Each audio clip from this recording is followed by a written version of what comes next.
Le littoral concentre beaucoup d'activités humaines, hein, beaucoup d'habitants, beaucoup de villes, tous les bassins versants, toutes les vallées, tous les fleuves se déversent en mer et d'abord sur le littoral. Et finalement cette pression anthropique, toute cette population hein, génère des flux par le caniveau, des flux de centrales d'épuration, des flux bien sûr par les bassins versants, tout ce qu'on met dans nos champs, pour l'agriculture, tout ça finit dans la mer. Il y a plusieurs impacts sur la biodiversité.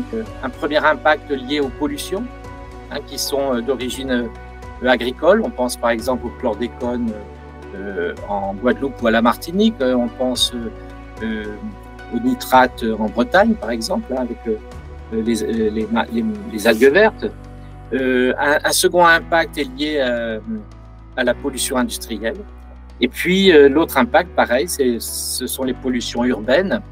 Il y a encore un certain nombre de villes en Europe qui sont en fait qui ne traitent pas encore leurs eaux. Un autre impact, il est lié en fait aux aménagements que l'on a fait sur la mer ou sur les zones littorales. La mission Tara Europe a plusieurs objectifs. D'abord, c'est de comprendre davantage la biodiversité littorale, qu'elle soit à terre et en mer avec le bateau Tara, la biodiversité planctonique, la diversité de ce qu'on observe même sur les fonds marins.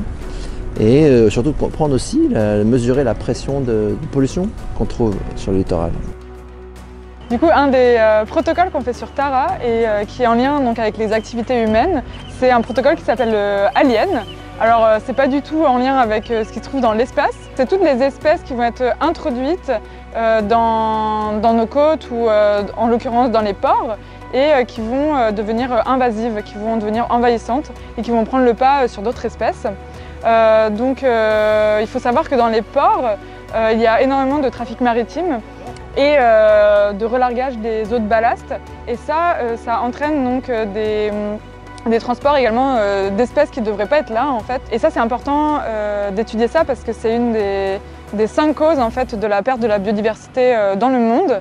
Pour ce protocole, on a 3 points d'échantillonnage à l'intérieur du port, à l'entrée du port et à l'extérieur du port.